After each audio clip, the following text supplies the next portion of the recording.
Hello everyone, welcome back to my YouTube channel বিন্দাস পূজা। জানি যে হচ্ছে গিয়ে আমি অনেক লেটে ভিডিও আপলোড করছি, কারণ হচ্ছে গিয়ে আমার নেটের সমস্যা। যাই হোক, সেটা বড় কথা না। বড় কথাটা হচ্ছে, দেখো আজকে আমি কোথায় এসেছি ঘুরতে। আর এখানে এসে যে আমি এমন দৃশ্য আমার চোখটা দিয়ে দেখব, সেটা আর কি আমি জীবনে ভাবি নাই।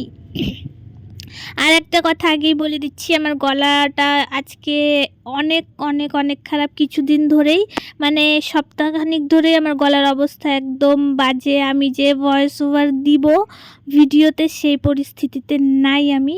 একদম সকালবেলা তো গলার থেকে আওয়াজই বেরোয় না। যাই হোক, বাদ দাও এইসব কথা, মানে এগুলোকে হটাও। তো আমি আসছি কোথায় ঘুরতে সেটা আগে বলে দিই, ঠিক আছে? তো আমি এখানে আসছি হচ্ছে গিয়ে সিকিয়াঝোড়া। তো এই জায়গাটা সিকিয়াঝোড়া, এখানে অনেক ঘোরার জায়গা আছে, কিন্তু এইখানে সবথেকে সুন্দর যেটা আমি তোমাদেরকে বলি সেটা হচ্ছে জঙ্গল সাফারি। বাপরে বাপ, মানে একটা নৌকায় তোমাকে তুলে গোটা জঙ্গলটাকে ঘুরাবে। তুমি, তোমার যদি ভাগ্যে থাকে তাহলে তুমি আর কি সব মানে জীবদেরই দেখতে পাবে, যেমন হচ্ছে গিয়ে টাইগার, হাতি, গন্ডার, অজগর, তারপরে আরও কি থাকে সব কিছুই দেখতে পারবা তোমরা। আর একটা মেন কথা বলে দিচ্ছি, এই যে এখন যেই হাতিটা দেখলা তুমি, সেটা ওখানকার একজন আমাকে বললেন যে সেটা নাকি, ওই হাতিটার নাকি অভিশাপে ওইখানে হাতি হচ্ছে আর কি, মানে পাথরের হাতি হয়ে গিয়েছে আর কি, অভিশাপের কারণে। তাই ওইখানে একটা ছিল, দান বাক্স, এখানে মানুষ টাকা দেয়, আবার প্রণাম করে, মানে ভালো করে করে আসে। আমি তো শুনে পুরাই শখ। তোমরা এর আগে কেউ এই বিষয়টা জানো নাকি আমাকে একটু জানিও, তোমরা যদি জেনে থাকো। তো যাই হোক, আমার শুনে তো যে কি লেভেলের সেটা লাগছে, মানে গায়ে তো কাটা দিয়ে উঠছিল। আমি প্রথমে তো জানি না, পুরা ফটো সব তুললাম ওইখানে ধরে হাতি বাবার সুরটাকে ভালো করে ধরে সেই করে ফটো তুলতেছিলাম। তারপরে একটু পরেই আমি আর কি গোটা বিষয়টা জানতে পারি। এই নিয়ে আমি এখনও আর কি, মানে তেমন সবার কাছে শুনছি যে তাও না, ওইখানকারই একজন আর কি আমাকে বললেন, তো আমি সেটা শুনেছি। তোমরা যদি কেউ এর আগে শুনে থাকো বা এই জিনিসটা জানো, তাহলে আমাকে অবশ্যই জানিও। আমি এইসব বিষয়ে একটু বেশি ইন্টারেস্ট রাখি। যাই হোক, আমি ওখানে গিয়ে একদম বাচ্চার মতন হয়ে গিয়েছিলাম, কিন্তু পরে গিয়েছিলাম কি বলো তো, শাড়ি, তাও আবার লাল টুকটুকে।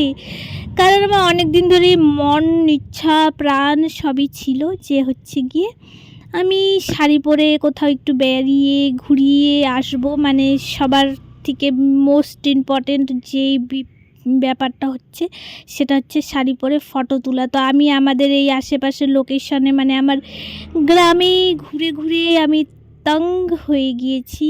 মানে ফটো তুলে তেমন একটাও ভালো কিছু পাচ্ছিলাম না যে কোথায় দাঁড়িয়ে ফটো তুলবো।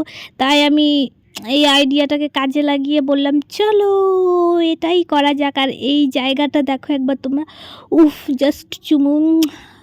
আর আমি কার সাথে গেছিলাম সেটা তো তোমাদেরকে বলাই হইলো না, সেটাও বলে দিচ্ছি হালকা পাতলা করে। আমি গিয়েছিলাম আমার মা, আমার কাকিমুনি, আমার বড় পিসি, পরে আমার ঠাম্মি, আর আমার ভাই, বড় পিসির ছেলে, আমার ভাই, তারপরে আমার দুই বুনু, এদের সাথে গিয়েছিলাম। পরে ওখানে গিয়ে তো অনেক লাফড়া লেগে গিয়েছিল। যাই হোক, সেটা মানে বলবো, দাঁড়াও।